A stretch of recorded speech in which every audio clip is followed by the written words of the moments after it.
Good morning 9th class. Tab की worksheet है आज की, वर्कशीट नंबर 65, 13 तारीख की वर्कशीट है। हम लोग भूगोल का चैप्टर जलवायु पढ़ रहे थे। जलवायु में हम लोगों ने ग्रीष्म ऋतु, शीत ऋतु, मानसून का आगमन पढ़ लिया था। अब हमने मानसून की वापसी पढ़ना है कि जो मानसून आया था हवाएं लेके नमी के साथ, जिसने पूरे भारत में वर्षा करी थी, अब वो मानसून पीछे हटेगा। अक्टूबर नवंबर के दौरान दक्षिण की तरफ सूर्य की आभासी गति के कारण मानसूनी गर्त माने निम्न दाब वाला गर्त जो होता है, निम्न दाब उत्तरी मैदानों के ऊपर शिथिल माने कमज़ोर पड़ जाता है, जिसके कारण जो दक्षिण पश्चिम मानसून है वो कमज़ोर पड़ जाते हैं और धीरे धीरे पीछे की ओर हटने लगते हैं। अक्टूबर के प्रारंभ में मानसूनी पवनें उत्तर के मैदान से हट जाती हैं। उत्तर के मैदान से कहाँ से हटती हैं? यहाँ पे जो उत्तर के मैदान था यहाँ से हट जाती हैं। अक्टूबर एवं नवंबर का महीना गर्म वर्षा ऋतु से शीत ऋतु में परिवर्तन का काल होता है, क्योंकि अक्टूबर नवंबर के महीने में गर्म वर्षा ऋतु से शीत ऋतु में एंटर करते हैं हम। तो उस टाइम पे क्या होता है, एक तो वायुमंडल में नमी रहती है और थोड़ा गर्म मौसम रहता है, जिसके कारण जो मौसम होता है उच्च तापमान और आर्द्रता दोनों होता है। इसके कारण जो मौसम होता है वो असहनीय हो जाता है।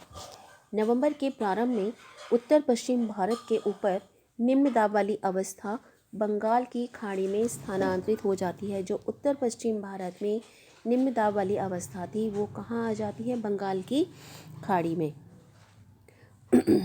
और यह स्थानांतरण क्यों होता है?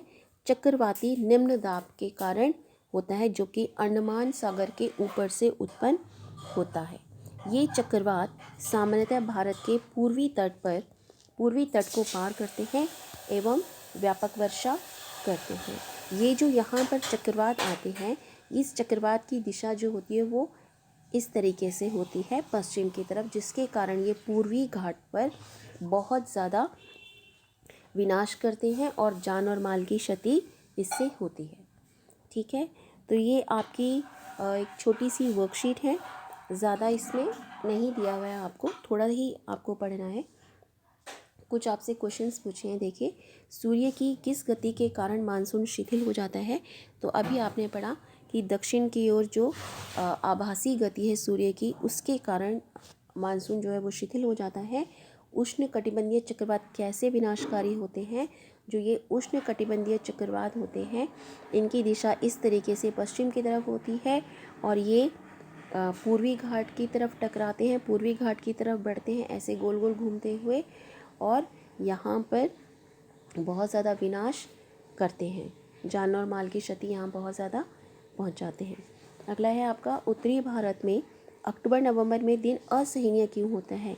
अभी हमने पढ़ा असहनीय इसलिए होता है क्योंकि गर्म वर्षा ऋतु से मौसम कहाँ जाता है? शीत ऋतु की तरफ जाता है।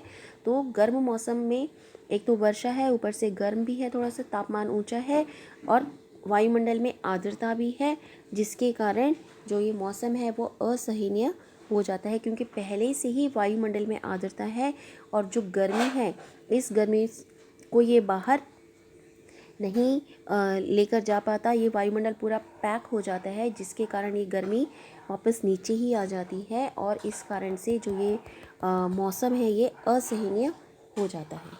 ठीक है, तो ये आपकी वर्कशीट है आज की, सभी बच्चों ने इसको ध्यान से करना है।